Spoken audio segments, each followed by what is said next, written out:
Hello, what's up guys? How you doing? It is Lasty here. Welcome today to a new squad builder on FIFA 18 Ultimate Team. Now, yesterday we had a new Team of the Week come out and featuring amongst some half-decent players, some very good players, and some pretty poor players, was one specific gem which normally does me in on Ultimate Team. So I figured, you know what? I'm going to pick Sané up today. I'm going to pick his Path to Glory up, and we'll see how he performs with his new boosted stats. So, do me a favour guys, hit that thumbs up button on today's video if you do enjoy the squad, and of course don't forget to sub to the channel if you guys are new around here. So let's get stuck into it. I've got Ralph Farman in goal. He's known as one of the OP goalkeepers, and yeah, he's back in that category for me. Had a little bit of a rough time for a while where I didn't like him, and I didn't know what to do for a keeper on the game, but he's back, and as you can see, we've got one of the most classic OP defences today. Florenzi of Roma, 82 rated, with 85 pace, crazy stats across the board, really good on the ball and helps getting up and down the wing as well, and I like him a lot on the game. Out on the left back then, we've got David Alaba, 86 rated, the Austrian who plays for Bayern Munich has got 86 pace, and again, a little bit like Florenzi, really good across the board, decent at getting up and down the pitch, and a lot of love for David Alaba. He's a very good player on the game as well.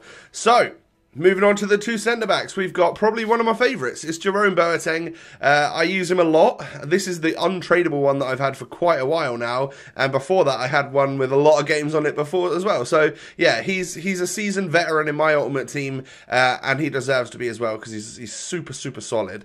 And then Kostas Manolas, 84 rated Roma centre-back, with 80 pace, 86 defending, and 19 shooting. So, obviously, that's why we've got him in today, you know, low, high work rates, 19 shooting. It's just long shot god material, isn't it, really? No, he's super solid as well, just like Boateng, and really quick for a centre-back. So now moving on to the midfield, I have got the upgraded version of Leon Goretzka. The stats, to be fair, haven't really gone up a huge amount. So if you still have an 82 rated Goretzka in your club, or you didn't want to spend like 13k, I mean, this squad's going to get relatively expensive going forward. So like, I'd hope you have 13k for the centre mid, but he's really good, but the 82 rated version feels exactly the same in my opinion. Raja Nainggolan comes into the midfield as well. Nice, hard-working Belgium. Again, completes the trio for Roma with his nearly all club 80 stats. He is an impressive, hard-working midfielder. And then adding a little bit of flair and spice into the midfield, we have got Kevin De Bruyne. Again, this is the 89 rated version. There is an upgraded version, an inform, a team of the group stage, and a team of the year. There's many versions of De Bruyne. Get the one which you can afford the best. I currently have this one in my club because of Fatal, so he is going to rock in the midfield today. And of course, with his boosted week for up to 5-star, he now becomes a much more usable player on the game. So I've got two Man City players branching off to get chemistry for him. Of course, De Bruyne has been playing amazing this season, but so has this guy, Raheem Sterling, and he got himself an upgrade. I'm using that in the squad today. 84 rated with 93 pace, 86 dribbling, 74 shooting, and 76 passing. Of course, 4-star week for 4-star skills on him as well. And then we have Harry Kane. This is the second player of the month version. I didn't want to stick the team of the year in here because it's a lot more expensive than everyone. But if you have a version of Harry Kane, I imagine a lot of you have probably got the player of the months. Then yeah, this is a great card. Since it got upgraded to 93, it's become ever closer to the team of the year and is a really good alternative if you don't want to spend 1.3 mil.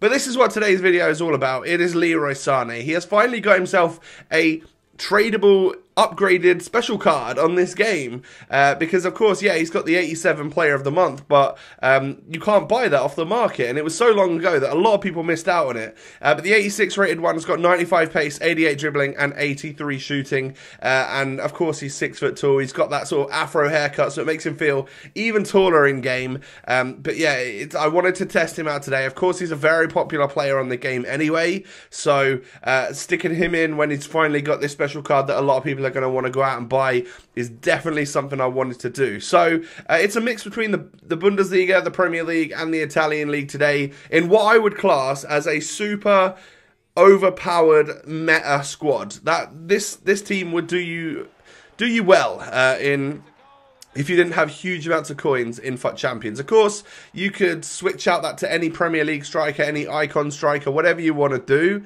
And you'd be fine. Like if you wanted a slightly more overpowered player than Harry Kane, to be fair, this one's really good and does the business and scores the goals. But you could definitely do that. And again, like we got that one goal with De Bruyne, but I'm sure if I had the Team of the Year, he would have been a lot more involved, because Team of the Year De Bruyne is one of the best players on FIFA 18. He's one of the most complete players on the game and gets like really involved in everything, because how can he not when he's got the stats that he has? So the rest of the squad, how did it all play? Well, I've mentioned the fullbacks and how well they get up and down the pitch, so I can't fault them at all. They genuinely do a great job, and when you're using a formation like this, is a 4-3-2-1.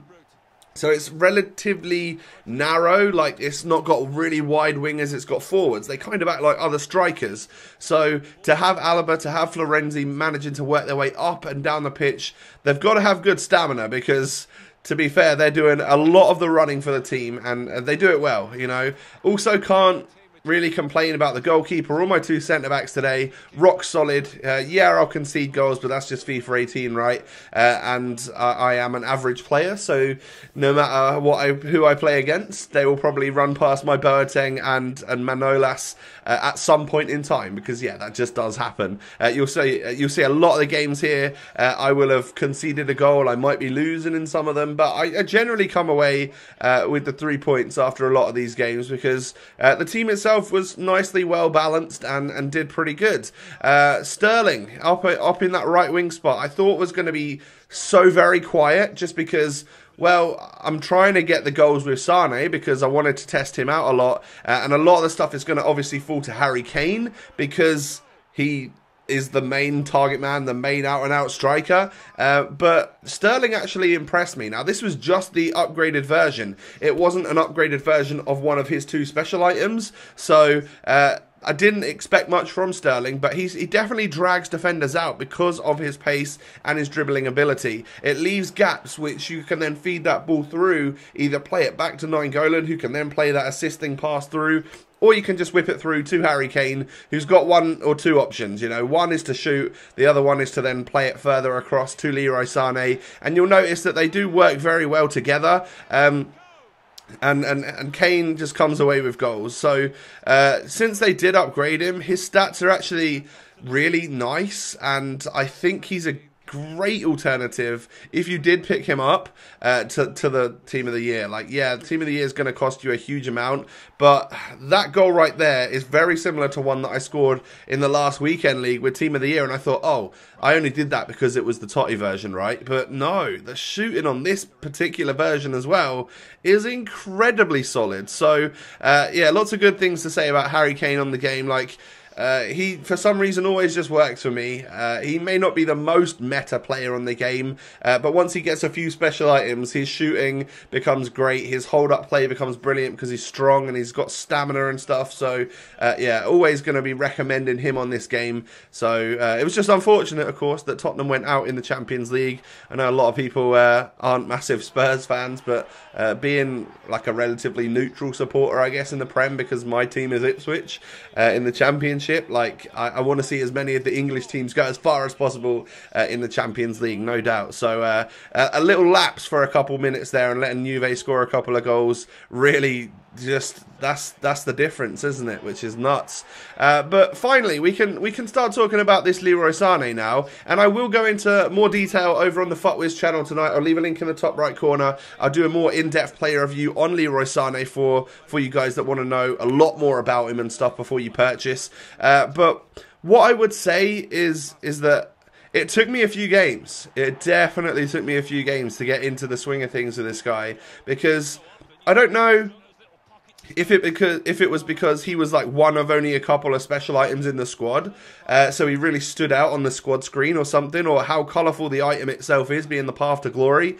But people would like man-mark the hell out of me with him. I couldn't get any space whatsoever. And of course, with a player like this is someone that you want to be able to create space with. And of course, he's only got 3-star skill moves and 3-star weak foot, so it becomes more difficult. It's more of a challenge, more of a test for you in order to actually try and make space with a player like this. And what I found was more beneficial was for him, because he's got really good positioning, was just to play it into his feet. A lot of the time he'd be in the right place at the right time, or of course go on the counter-attack and have him running down that wing, get Kane to play the ball through, and then he's going to use the pace to outdo everyone. But yeah, like trying to individually create a lot of space and create opportunities with a player like this, if it isn't him sprinting onto a ball or just being in the right place to take a touch, turn and shoot, is actually quite difficult.